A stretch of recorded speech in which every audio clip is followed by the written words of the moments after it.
What they didn't teach you in photo school. Now, I'm not claiming to be able to do just that for you or to tell you exactly what, but rather I'm quoting the title of this book by Demetrius Fordham. He is an author and photographer.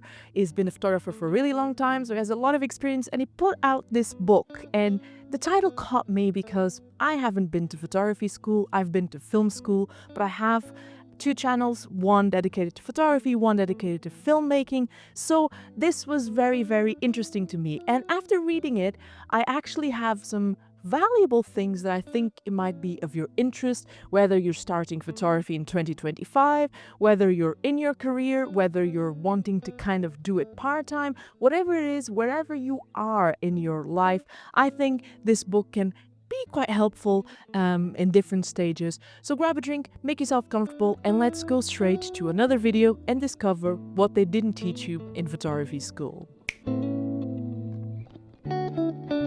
And so I'd like to start with something that, the author talks about during the book, but also like in the beginning, he makes a big note about the fact that a lot of people choose photography as a career because they enjoy being creative, because they look at the classics and they're interested in either a specific line of photography, whether that is fashion or documentary or etc.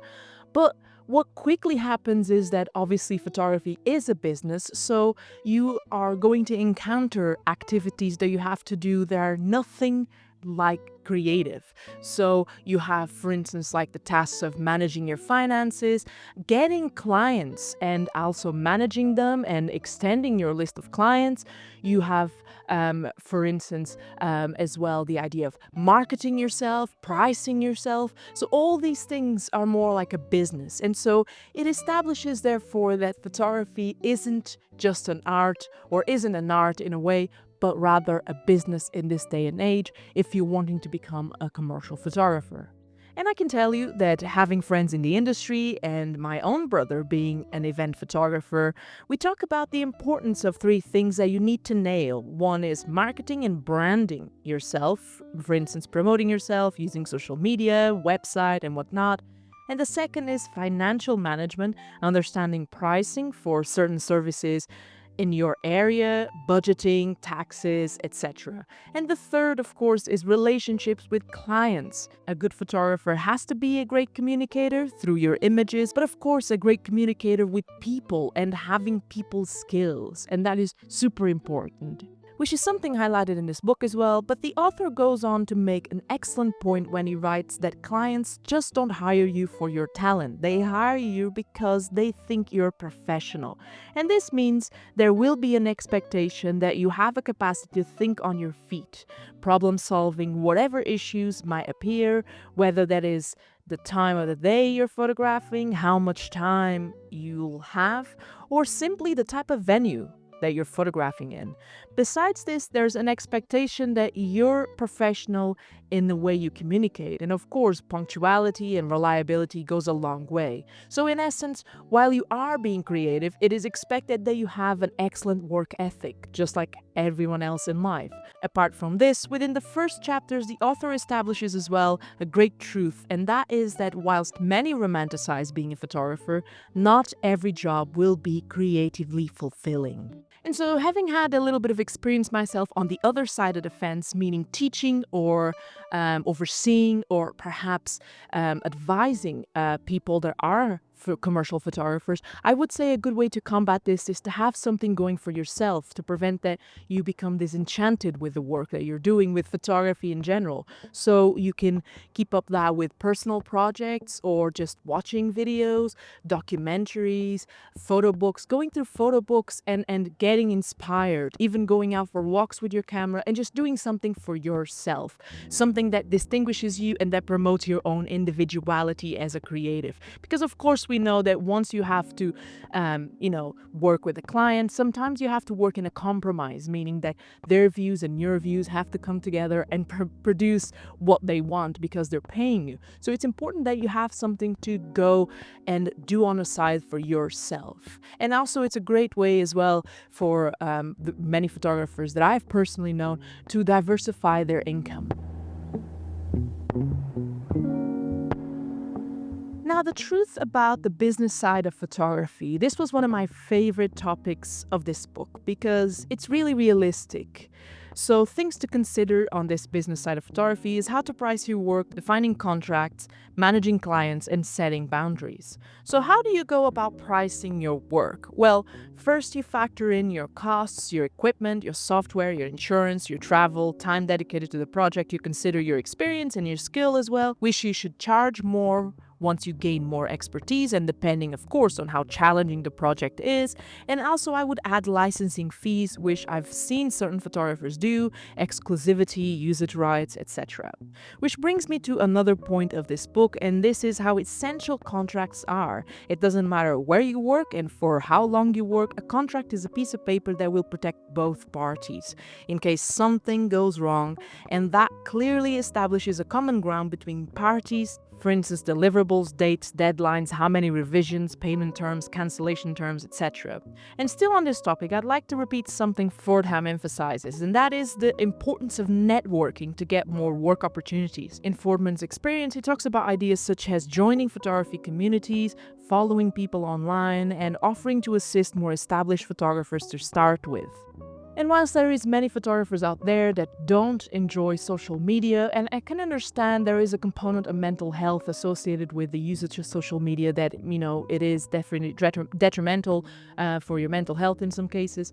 But I do think that in photography is a great tool to use for people to discover your work, and especially if you live in a specific area and you want people of that area to know about what you do, whether that is weddings, events, photographing businesses, whatever that might be. It's important to be kind of known locally, even on just local media, social media. I think this is super important to gather clients in this case. And to finish with this chapter of the video, I wanted to mention a few tips on client managing and the importance of setting boundaries. Fordham speaks on managing expectations by, quote, under-promising and over-delivering, meaning aim to exceed client expectations but set realistic delivery timelines. Adding to this, enforce a sort of office hours to avoid people contacting you at all hours or with last-minute requests or demands.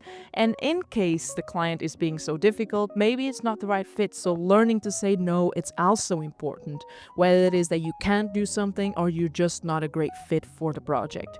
Although I must say this is great in theory, but in real life, of course, you might need the money, so you have to work with people that might be difficult, and that's that. It won't be forever, it's for a given time, and when it's done, it's done. But in case you can refuse and cease working for them, then that's a bonus. Now, another takeaway that I really enjoyed in this book, and I actually have mentioned it here and there on a channel, is that you'll never stop learning as a photographer. So things you can do to keep learning and improving is working with more experienced photographers that can assist you in mastering light, composition, or even applying more effective workflows in your business, whatever that might be.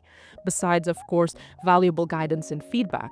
But if for whatever reason this is not possible or attainable in your country or area where you work, then Fordham mentions that instead of spending money in very expensive gear, apply that money into workshops, studying the greats of photography through books, documentaries, what have you, staying updated with news about new trends or potential tools that might make your workflow easier, essentially insisting on this idea that creativity beats expensive gear. Expensive gear doesn't make you a great photographer, understanding light, composition, and storytelling does.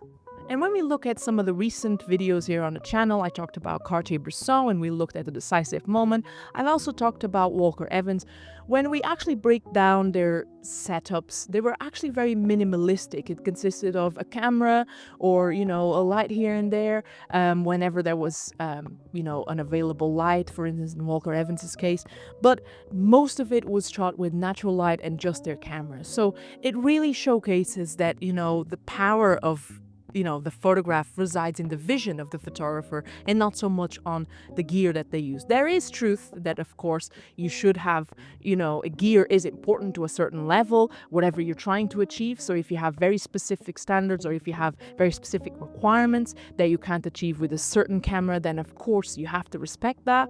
Or if you're wanting to, for instance, photograph on film and you want to photograph in a specific format, so you have to get the camera that allows you to photograph in that specific format.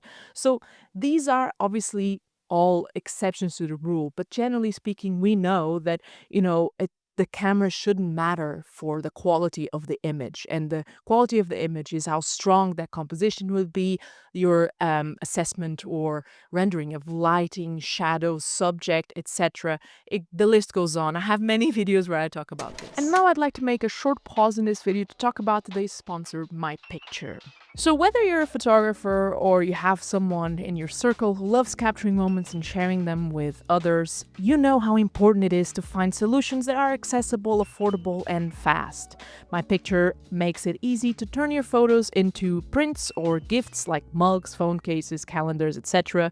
Whether you're looking to have a more personal decoration of your home, create a personalized gift, or even do some prints for your family and friends. My Picture has you covered in all those scenarios. Plus, they make the whole process super simple. Just upload your photo, choose your print style, and get your creation delivered right to your door. And I partner with them to share 5 vouchers of £20 with the first 5 people who use them on their website. So the codes will be on screen right now and down below. So it's a case of first come, first serve. And I would recommend you, in my case, actually, the whole of my family's birthdays seem to kind of be joined in these 2 months of March and April. So I'll be able to actually do some customized presents for them. And rather than spending too much money, I give something that is a bit more sentimental and a bit better on my wallet. So that's my process of thinking here. But I'll definitely recommend you to have a look down below and see what they offer and see if that interests you. And yeah, I guess that it's all. So thank you, My Picture, for kindly sponsoring this segment. And now let's go back to the video.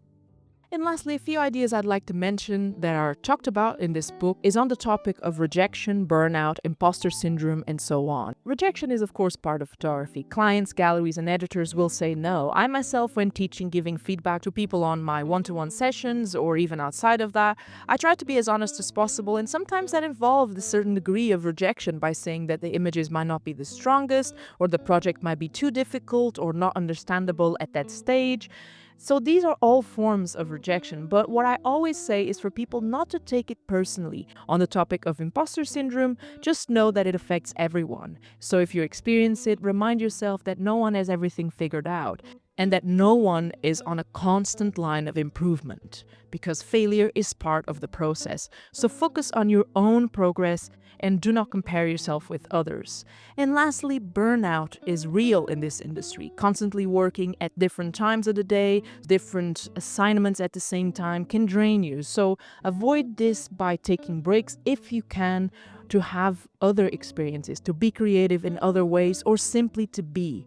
Just be, which is something that I think we've all seemed to have forgotten a bit in this day and age. So all in all, in this quote-unquote crash course that I like to call into the expectations and the reality of being a photographer or a full-time commercial photographer in 2025, and I'd invite everyone who is a full-time photographer, please comment down below. Your comments can really be helpful to other people that are thinking about joining the industry, that are halfway through, that are studying to be photographers, so they're in the university, they're going to photography school, so that can be really valuable knowledge. So don't forget to add your experiences below, or even if you're not a full-time photographer, you once were, or etc. Whatever it is your experience, definitely share it down below because it helps people. But I just wanted to say that this reminds me of one word, this whole video, and that is persistency. And the author talks about it in this book, but I think this is really the key. And when I'm doing videos about different photographers and even looking at my own life here on YouTube and, my ventures, creative ventures, I do think that, persistency is the key. There will be failure, it's inevitable. There will be rejection, it's inevitable, but it's how you deal with it and how you apply what you learn with your mistakes. So when I look at some of the photographers' careers that I talk about, like some of the most greatest photographers that we talk about here on the channel. I mean, their lives also have a piece of tragedy, also have failure, also have like so many things, and they still manage to pull through. And I think that is the key: persistency, the capacity of going through with it. And I think we all have to have it in the art world, not just photography, but the art world in general. And yeah, I guess that it was a bit of a crash course, this video, on this book. So if any of you want to get this book, definitely I'll leave it linked down below. Any specifics, there's so much I could have talked about, but I didn't want to keep it too long. So I just wanted to remind you as well about the vouchers that are linked below, either in the pinned comment or in the description of this video. So the first people using it are the first people getting served.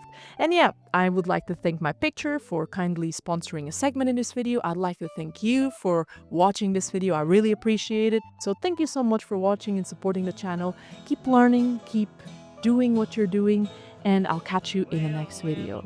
And peace.